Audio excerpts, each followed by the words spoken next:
आज के लेक्चर के अंतर्गत हम सीबीसी के बारे में समझेंगे कि सीबीसी संस्था एक्चुअली में क्यों प्रभाव में आई हुई है। आज का जो हमारा लेक्चर रहेगा पूरा सीबीसी के संदर्भ में रहेगा।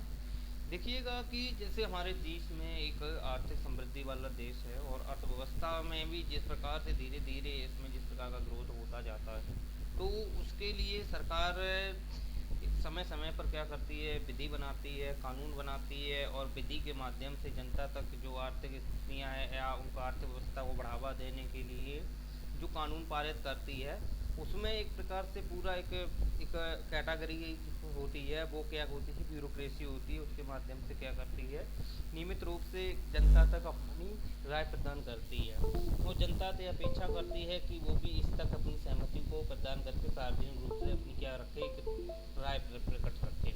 लेकिन क्या होता है कि कभी कभी ये होता है कि कभी इन चीज़ों में क्या है कि जब वो जो उच्च लेवल के जो उच्च अधिकारी होते हैं, एबी या सीडी ग्रेड अधिकारी होते हैं, वो इसमें क्या कर लेते हैं, बीच में ही अपना एक पूरा मसौदा तैयार कर लेते हैं कि किस प्रकार से क्या है पूरा एक मतलब एक उसमें क्या सरकार ने जो नियम बनाई है, प्रणाली बनाई है, उसमें अपना क्या कर लेते हैं कि खर्चा निकालते हैं या उसमें ब्लैक मनी को या वाइट मनी में कन्वर्ट करते हैं। जैसे ब्लैक मनी एवेन्यू कि किसी सरकार ने कोई एक नियम बनाई है और वो इतना इतना बजट में बनाया है कि किसी भी कानून को जो उसने बनाया है या उसने एक विधि बनाई है सरकार ने, तो यह से लागू की जाएगी जनता के उसमें।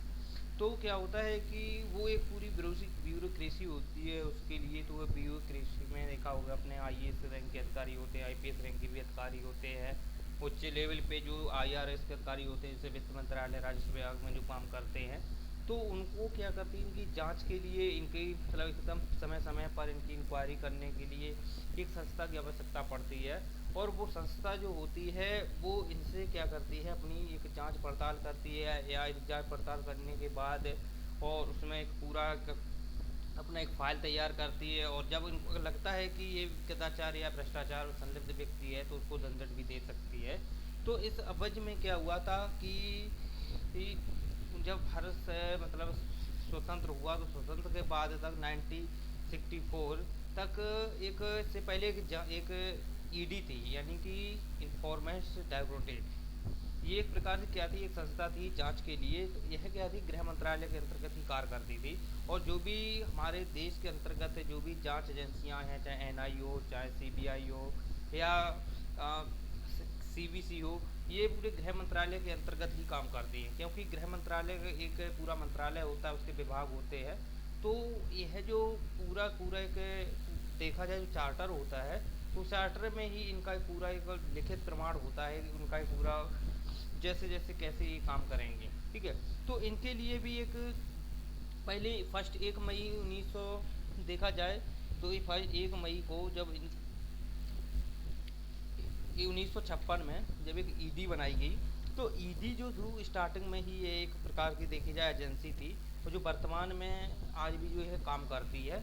ये क्या करती है, आर्थिक गतिविधियों से संलिप्त व्यक्ति या भ्रष्टाचार से आर्थिक व्यवस्था में भ्रष्टाचार से संलिप्त व्यक्ति को क्या करती है, इसको उसकी जांच करती है और जांच करके क्या करती है, सीबीसी को देती है। लेकिन हमारा जो आज टॉपिक है वो ईडी को लेके नहीं है, वो सीबीसी को लेकर के है। और सीबीसी में बात की जाए तो सीबीसी एक प्रकार का एक वैधानिक निकाय है जो 2003 से दर्जा प्रदान किया गया था। इससे पहले वो एक वैधानिक निकाय नहीं थे, एक प्रशासकीय निकाय था। उसे विधि के द्वारा, संस्कार के द्वारा एक प्रशासकीय रूप से उसको एक संरक्षण दिया गया था कि वह एक जो विधि द्वारा माध्यम से इसको जो जो शक्तियाँ दी गई थी, तो वो एक औपचारिक शक्तियाँ थीं। क्योंकि जब वो 1964 में एक संस्थानम कमेटी बनी थी, तो संस्थापन कमेटी के तहत उसे एक पूरी उसको क्या किया गया था, एक इस्टेब्लिश किया गया था। तो उस समय इसकी कोई शक्तियाँ ज़्यादा पावरफुल नहीं थी क्योंकि ये औपचारिक शक्तियाँ थीं। लेकिन जैसे जैसे ये क्या हुआ कि जब 1908 में जब भ्रष्टाचार निवारण जो अधिनियम था उसके तहत इसको शक्तियाँ दी गई। तो भ्रष्टाचार निवारण अधिनियम जो एक एक्ट है, वो क्या होता है कि जितने भी मंत्रालय होते हैं, वो मंत्रालय के अंतर्गत जो विभाग होते हैं, चाहे वो राजस्व वित्त मंत्रालय के अंतर्गत जो राजस्व विभाग होता है, उसमें आईआरएस के जो भी लोग काम करते हैं, तो उनकी क्या करता है ये जो भ्रष्टाचार निवारण अधिनियम था उसके तहत ये काम करते हैं। ठीक है, तो उनको ये क्या करता है, भ्रष्टाचार निवारण के तहत जो सीबीसी होता है उनको क्या करता है, दंडित कर सकता है उनको, मतलब एक जांच कर सकता है, दंड सहने के प्रावधान भी कर सकता है। तो ऐसे करके कि इनको जो एक पूरा एक निवारण तंत्र था तो उसको इस्टेब्लिश करने के लिए 1964 में एक कमेटी जो थी, संतानम कमेटी, उसके लिए यह गठित किया गया था। तो हम बात कर लेते हैं आज सीबीसी के बारे में। जो सीबीसी जो थी ना, सीबीसी का जो अर्थ होता है, सीबीसी, ठीक है, सीबीसी ये जो था संतानम कमेटी के तहत आया था, ठीक है, कमेटी संतानम कमेटी, ठीक। इसने अपनी जो रिपोर्ट थी वो 1964 में जब दी तो 1964 में ही इसे औपचारिक शक्ति दी गई थी, ठीक है। लेकिन ये जो काम करता था वो ईडी के जो अध्यक्ष होते हैं, अध्यक्ष की जो नियुक्ति की जाती है, उनकी नियुक्ति में जो एक कमेटी बैठती है, ठीक है, उस कमेटी में देखा जाए तो कई सारे लोग होते हैं ईडी की कमेटी में। जैसे कि आप देख लेते हो सीबीसी के जो मुख्य सतर्कता अधिकारी होते हैं, ठीक है, एक मुख्य सतर्कता अधिकारी होते हैं और ये भी काम करते हैं, ठीक है। इस प्रकार से अगर हम इसमें और भी देखें तो ये ईडी एक प्रकार से इसमें देखा जाए तो आईआरएस रैंक का एक अधिकारी होते हैं। जो ईडी होती है इसमें जो होते हैं आईआरएस जो रैंक के जो होते हैं उसमें एक अधिकारी काम करते हैं, ठीक है। तो इसके चयन के लिए आए, मतलब जो ईडी के जो अधिकारी होते हैं इनके चयन के लिए एक सीबीसी एक मुख्य और 2 सहायक इसकी कमेटी के सदस्य होते हैं। और ये जो इसमें साथ ही देखा जाए तो एक कार्मिक प्रशिक्षण, इसमें जो ईडी होता है, ईडी के जो आयुक्त नियुक्त किए जाते हैं, अध्यक्ष नियुक्त किए जाते हैं, तो इनके लिए भी एक प्रशिक्षण कार्मिक मंत्रालय, प्रशिक्षण एक कार्मिक मंत्रालय होता है, कार्मिक मंत्रालय, प्रशिक्षण कार्मिक मंत्रालय। और सीबीसी के जो अध्यक्ष होते हैं और 2 सदस्य होते हैं, उनकी ये क्या करते हैं, जो ईडी की जो अध्यक्ष होती है इनकी नियुक्ति होती है तो इनके में इनकी एक भूमिका हुआ करती थी। लेकिन ये 1980 तक इनकी ये भूमिका चलती है, जब तक भ्रष्टाचार निवारण अधिनियम नहीं तंत्र स्थापित नहीं हुआ था, एक्ट पारित नहीं हुआ था, तब तक ये जो ईडी थी, ये सॉरी सीबीसी थी, तब तक ईडी के जो मतलब उनके अंतर्गत ही ये कार्य करती थी। लेकिन जैसे ही इसको 1988 में जब वो भ्रष्टाचार निवारण अधिनियम आया 1988 में, ठीक है, 1988 में जब ये भ्रष्टाचार निवारण अधिनियम आया, भ्रष्टाचार निवारण अधिनियम, ठीक है, तो इसके तहत इसको क्या दी गई, शक्तियाँ प्रदान की गई थी। लेकिन इससे पहले जो ईडी थी, ईडी जो इन्फोर्समेंट डायरेक्टोरेट ये थी, इसके में इसकी केवल औपचारिक शक्ति थी, केवल क्या थी, नियुक्ति को लेकर के थी। जो इसके अध्यक्ष हुआ करते थे उनकी नियुक्ति केवल करता था सीबीसी के जो मुख्य सदस्य अधिकारी होते और 2 सदस्य हुआ करते थे। तो हम सबसे पहले ये समझ लेते हैं कि सीबीसी का गठन क्यों किया गया था और इसके क्या कार्य हैं और ईडी की कैसी भूमिका रहती है, वर्तमान में सीबीसी कैसे क्या काम करता है, तो इसके बारे में हम समझ लेते हैं, ठीक है। तो आपको पहले ये समझना होगा कि सीबीसी एक्चुअली में है क्या। सीबीसी की संरचना समझ लेते हैं। देखो सीबीसी जो है ना, सीबीसी जो है वो है सेंट्रल विजिलेंस कमीशन, ठीक है। और इसके बनाने के पीछे क्या कारण थे। आप जानते हो कि जो भारत देश है वो अर्थव्यवस्था वाला क्षेत्र है और इसमें अर्थव्यवस्था को लेकर के उनको आर्थिक स्थितियाँ, जो आर्थिक व्यवस्था के जो कानून हैं उनको क्या करती है, विधि के द्वारा सरकार क्या करती है, ब्यूरोक्रेसी के माध्यम से पारित कराती है। तो उसके अंतर्गत जो लोग काम करते हैं उन लोगों पे नकल कसने के लिए या उन पे जो जो उन पे जो गलत काम करते हैं या भ्रष्टाचार करते हैं, मतलब कि रुपयों का जो व्यवहार करते हैं या काली मनी को वाइट मनी करते हैं, तो उनके निवारण करने के लिए एक सीबीसी का गठन किया गया था। और सीबीसी को इतनी औपचारिक शक्तियाँ ही केवल दी गई थी कि वो किस प्रकार से काम करे, लेकिन वो ईडी के अंतर्गत 1980 तक वो काम करती रही। लेकिन 1980 के बाद में उसने क्या काम अपना वास्तविक शक्तियों का प्रयोग करना प्रारंभ कर दिया गया। लेकिन धीरे धीरे जब 2002 का एक पीएमएलए एक्ट आया, यानी कि मनी लॉन्ड्रिंग प्रिवेंशन जो एक्ट आया था, ठीक है, 2002 में, उसके तहत इसको और शक्तियाँ दी गई। और साथ ही साथ जो लोकपाल लोकायुक्त अधिनियम 2013 का, उसके तहत भी इसको शक्तियाँ दी गई थी। तो सबसे पहले हम इसको जान लेते हैं कि ये एक प्रकार का देखा जाए तो प्रशासकीय निकाय था स्टार्टिंग में, ठीक है। शुरुआत में ये एक प्रशासनिक निकाय था, क्योंकि इसका जो गठन था वो एक केंद्रीय मंत्रिमंडल के द्वारा किया गया था, ठीक है। केंद्रीय मंडल के अंतर्गत ही किया गया था, जिसमें प्रधानमंत्री और इसके मंत्रीगण जो होते हैं उनके माध्यम से इसका क्या किया गया था, गठन किया गया था। लेकिन इसे 2003 में संसद द्वारा एक कानून पारित किया गया था, और वो कानून था आपका 2003 में इसको एक कानून पारित किया गया था। उस कानून के तहत इसे शक्ति दी गई थी, ठीक है, 2003 में। ओके, तो इस प्रकार से समझ सकते हैं 2003 में जब इसको वैधानिकता शक्ति दी गई, 2003 में यहाँ इसको वैधानिकता शक्ति दी गई। वैधानिकता मैंने कहा एक वैधिकता निकाय बनाया गया,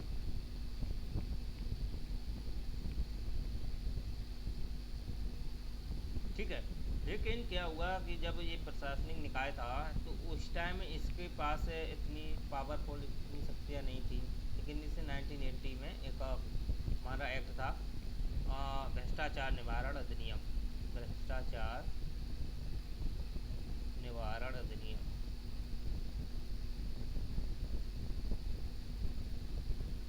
ठीक, 1988। इसके तहत इसे शक्तियाँ दी गई थी।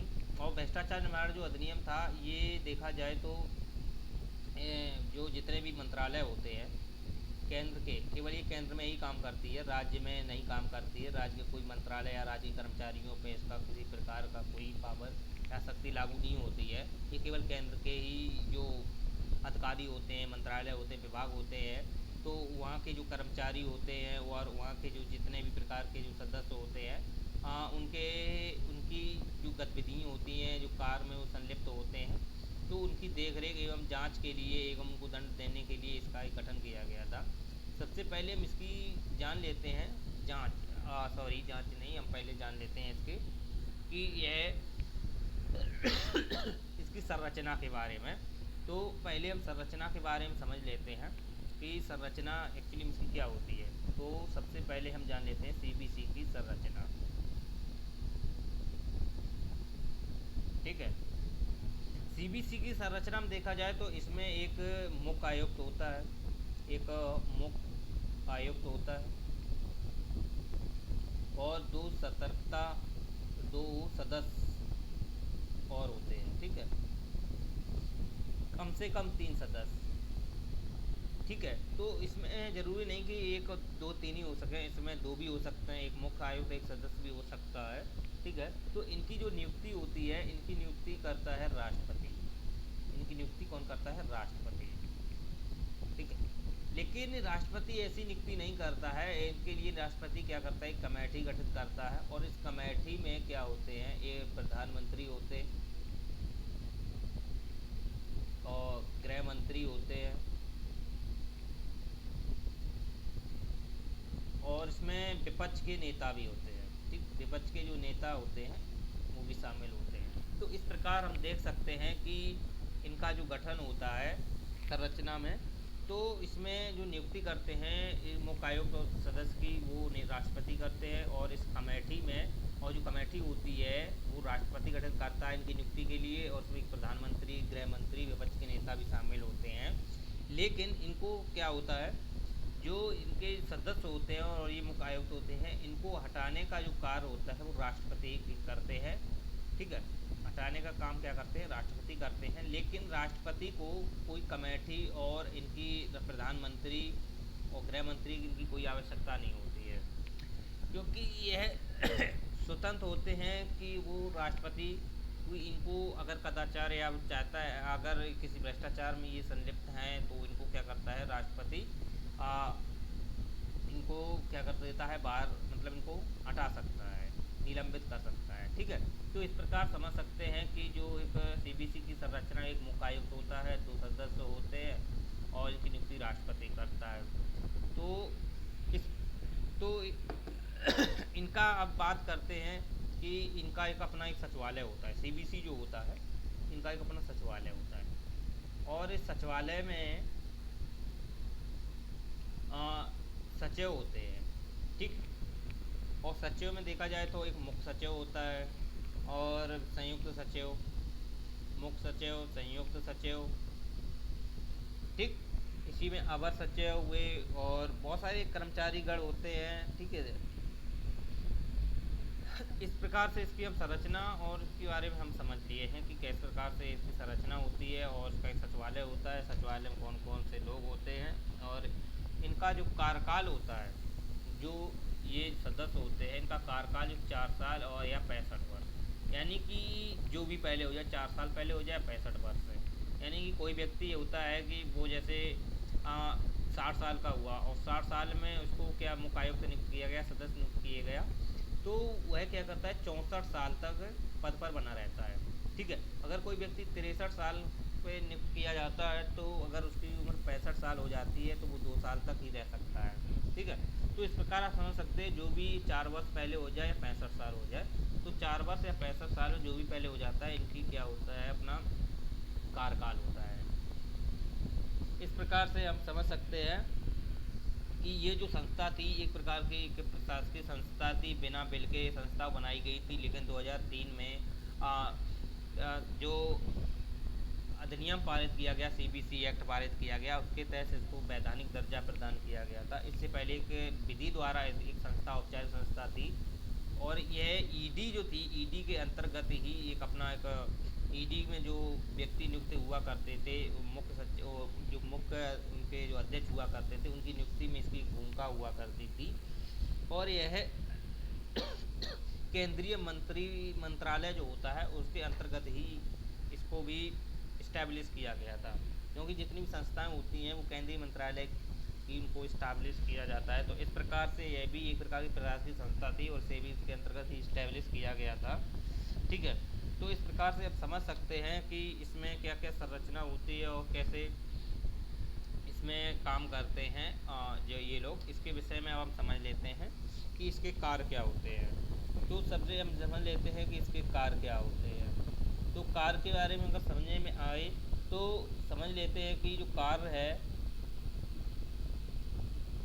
ये इनको कार्य भ्रष्टाचार जो अधिनियम था, भ्रष्टाचार निवारण अधिनियम 1988, ये जो निवारण था, ये अधिनियम था, इसके तहत इसको क्या दी गई थी, शक्तियाँ प्रदान की गई थी। और ये जो ये भ्रष्टाचार निवारण जो अधिनियम है 1988 वाला, तो इससे ये क्या करता है, जितने भी मंत्रालय हैं, ठीक, जितने भी मंत्रालय हैं और मंत्रालय के अपने एक विभाग होते हैं, और विभाग में जितने भी अधिकारी होते हैं, चाहे वो IRS रैंक का हो, चाहे कोई निदेशक हो, कैसे भी हो, तो उनकी क्या करते हैं, उनकी जांच करता है। ठीक है, उनकी जांच करता है और ये उन्हें जांच भी कर सकता है और दंड भी दे सकता है। लेकिन उसमें अगर देखा जाए इसके, तो इसमें ये A और B और C और D ये 4 रैंक के अधिकारी होते हैं। तो ABCD में इनकी चारों की क्या कर सकता है, वो जांच कर सकता है। ठीक, CBC क्या कर सकता है, इन चारों की जांच कर सकता है और इन चारों में से जो C और D है इनको दंड भी दे सकता है। ठीक, लेकिन जो A और B के जो श्रेणी के जो अधिकारी होते हैं इनको दंड नहीं दे सकता है। ठीक है, इनकी दंड देने की सिफारिश कर सकता है। ठीक है, दंड देने की सिफारिश कर सकता है।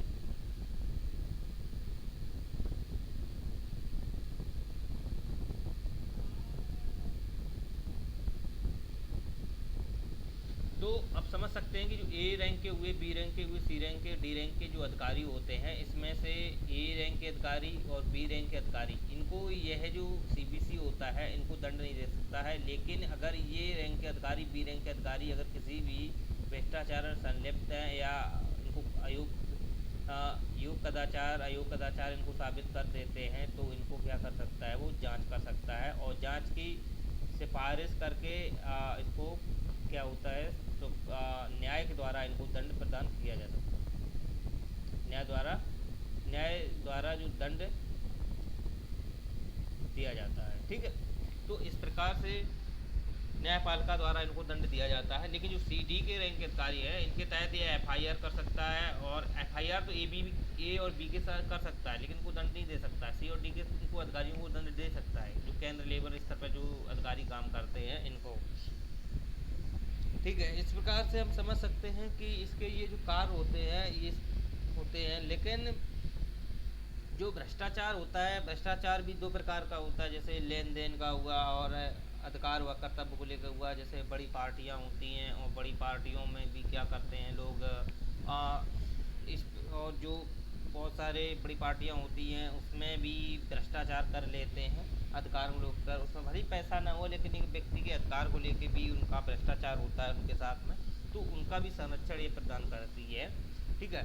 लेकिन इसको एक और शक्तियाँ जब दी गई, तो ये और शक्तियाँ इनको देखा जाए तो और शक्ति इसको 2002 में दी गई, ठीक है। 2002 में जो पीएमएलए था, 2002 में पीएमएलए क्या था, money laundering prevention act. Money laundering जो प्रिवेंशन एक्ट था, इसमें क्या होता है कि जो धन है ना, यानी कि जो वास्तविक धन है, ठीक है, इसको हम काला धन ही बोल सकते हैं, ठीक है। इस काले धन को क्या करता है, व्हाइट मनी में कन्वर्ट करता है। व्हाइट मनी में यानी कि इसका किसी बैंक में प्रयोग कर सकते हैं या किसी कंपनी में भी इन्वेस्ट कर देते हैं, बैंक में हुआ, कंपनी में हुआ। तो इस प्रकार से क्या करते हैं कि ये लोग जो होते हैं भ्रष्टाचार के माध्यम से क्या करते हैं, जो धन है, तो इस धन को क्या, ब्लैक मनी को क्या है, वाइट मनी में कन्वर्ट करते हैं।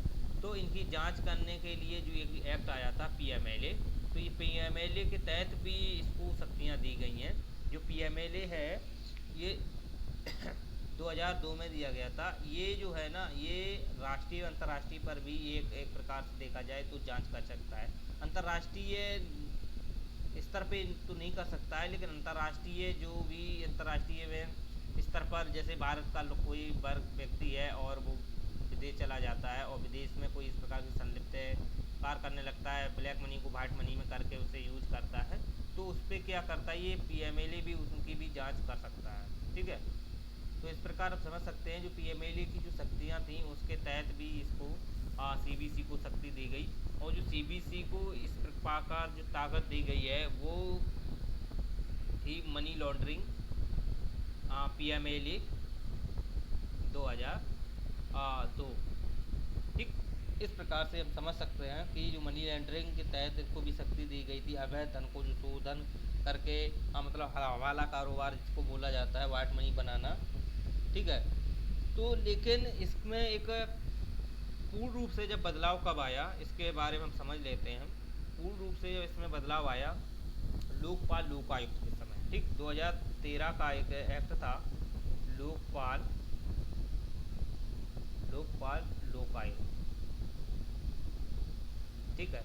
जो लोकपाल लोकायुक्त का जो अधिनियम था, ये जो होते हैं ना, ये एक प्रकार से देखे जाएं तो ये भी क्या करते हैं, एक काम करते हैं, ये क्या करते हैं, जांच करते हैं अधिकारियों की, ये भी ABCD अधिकारियों की जांच करते हैं। तो ये जो जांच करते हैं, तो ये अपनी जो रिपोर्ट होती है, ये अपनी रिपोर्ट किसे देते हैं, सीबीसी को देते हैं। मैंने बोला ना, जो भी जितनी भी यहाँ पे हमारे यहाँ पे इन्वेस्टिगेशन जो एजेंसियाँ हैं, चाहे NIA हो या CBI हो या कोई भी एजेंसी हो, ED है, तो ये अपनी रिपोर्टें किसे देती हैं, सीबीसी को देती हैं। और सीबीसी क्या करता है, उन पर अगर कदाचार अगर उनको दोषी पाया जाता है तो उन पे क्या कर सकता है, ए और बी रैंक के अधिकारियों को छोड़ करके उनको क्या कर सकता है, सी और डी को दंड भी दे सकता है। और इन पे जो A B C A B है इन पे तो वो FIR कर सकता है। ठीक है, तो ये इसके लिए क्या होता है, ये स्वतंत्र होता है। तो हम समझ सकते हैं कि जो लोकापाल और जो लोकायुक्त जो अधिनियम था 2013, तो इसके तहत भी इसको शक्ति प्रदान की गई थी कि वो किस प्रकार से अपनी शक्तियों के माध्यम से जो भ्रष्टाचार से लिप्त व्यक्तियाँ हैं और उनसे जो अनैतिक कृत्य करने में संलिप्त हैं, तो उनको किस प्रकार से उनको दंड दिया जा सके या उनको मनी लॉन्ड्रिंग जैसी स्थितियों से बचाया जा सके। ठीक है, तो ये सब इसके जो कार्य हैं, इस कार्य के विषय में हमने समझ लिए हैं। लेकिन देखा जाए जो लोकपाल जो लोकायुक्त है, ये केवल क्या करता है, सिविल मामलों जो सिविल मामले होते हैं, सॉरी, हाँ, एक मिनट, हाँ, जो ये लोकपाल जो होते हैं, ये सिविल मामले जो होते हैं, सिविल मामले, इसमें फौजदारी मामले नहीं ले सकते। सिविल मामले दीवानी मामले जैसे कि संपत्ति से हुआ और भूमि वगैरह जो संपत्तियां होती हैं उनको लेकर जो मामले होते हैं, उसमें जो व्यक्ति भ्रष्टे से उसमें संलिप्त होते हैं अधिकारी, तो उनकी ये क्या करा सकता है, जांच करा सकता है। ठीक है, लेकिन ये फौजदारी के मामले में जांच नहीं करा सकता। जो फौजदारी मामले होते हैं जैसे कि आपने देखे होंगे, लूटपाट है, मारपीट है, उससे जो पैसा लूटते हैं, ठीक है, तो उसके सारे जो फौजदारी जो केस होते हैं, मामले होते हैं, उसकी ये क्या करा सकते, लोकपाल लोकायुक्त क्या करते हैं, जांच नहीं कर सकते हैं। तो ये केवल क्या होता है, यह क्योंकि ये कमी है, ये केवल सिविल मामले में ही अपनी जांच कर सकता है और भ्रष्टाचार से संलिप्त व्यक्ति को ही इनको क्या दंड दे सकता है। ठीक है, तो यह हम समझ सकते हैं किस प्रकार से ये काम करता है।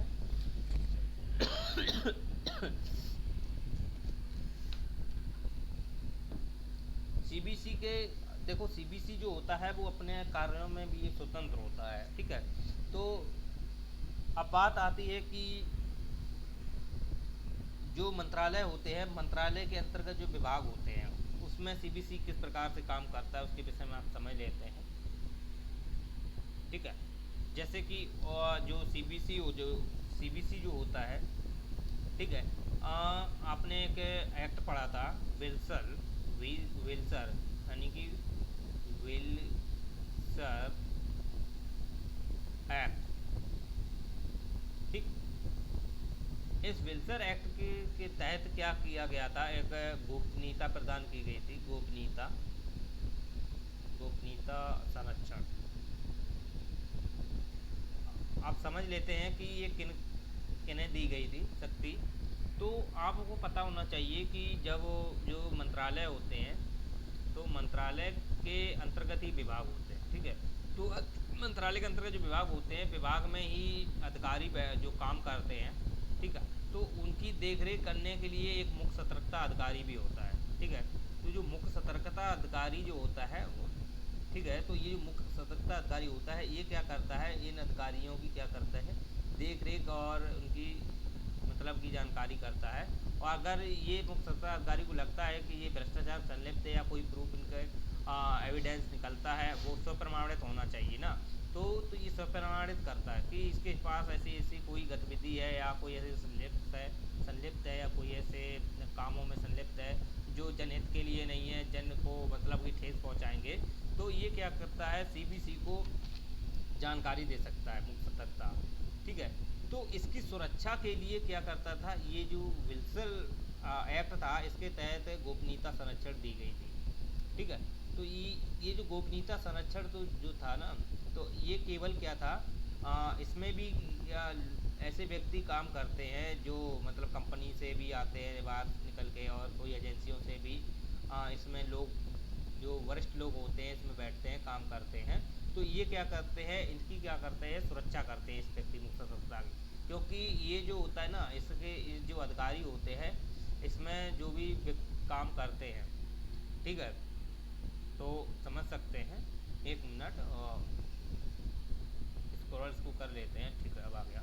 जैसे ये अधिकारी है, ठीक है, तो ये अधिकारी किसी कार्य में संलिप्त है, गलत कार्य में संलिप्त है, तो इसकी सुरक्षा के लिए मुख्य सतर्कता अधिकारी जो होता है, ये अगर गलत जांच नहीं दे सकता। अगर गलत जांच अगर ये देता है तो इस पर 2 साल की सज़ा, 30,000 रुपये जुर्माना लग सकता है, क्योंकि ये स्वप्रमाणित करना पड़ता है सीबीसी के सामने कि अगर इसने इस अधिकारी की कोई गलत जांच दी है तो ये भी क्या सही दंड का भागीदार बन सकता है, और जो अधिकारी होता है उसको स्वतंत्र कर दिया जाता है। अगर ये स्वप्रमाणित करता है कि अधिकारी संलिप्त है और जांच में ये दोषी पाया जाता है तो इसको क्या करते हैं, सीबीसी इसकी जांच करा सकती है, इसको दंड भी दे सकते हैं अगर ये सीओटी रैंक का अधिकारी है। ठीक है, तो इस प्रकार से समझ सकते हैं जो वेल्सर एक्ट था वो इसकी सुरक्षा के लिए आया था, लेकिन ये क्या हुआ, लोकसभा में पारित हो गया एनडीए सरकार में, और इसको क्या ये उसमें पारित नहीं हुआ राज्यसभा में।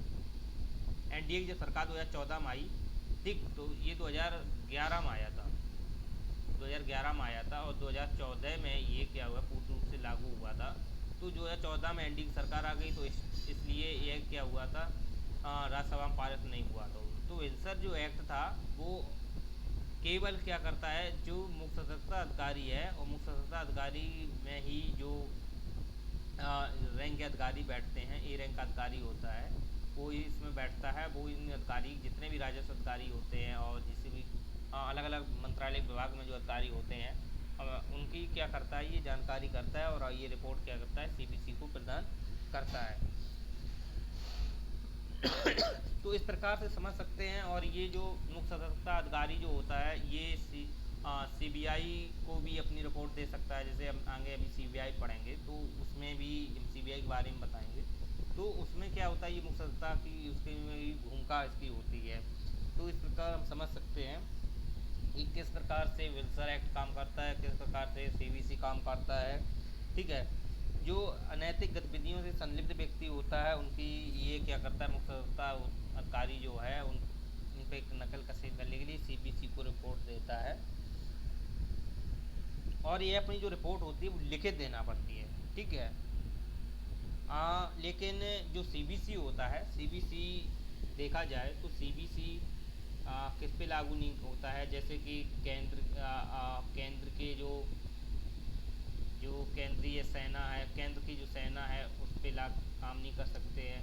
ठीक है, और जो प्रधानमंत्री के सुरक्षा के लिए जो सेना काम करती है उस पर काम नहीं करती है।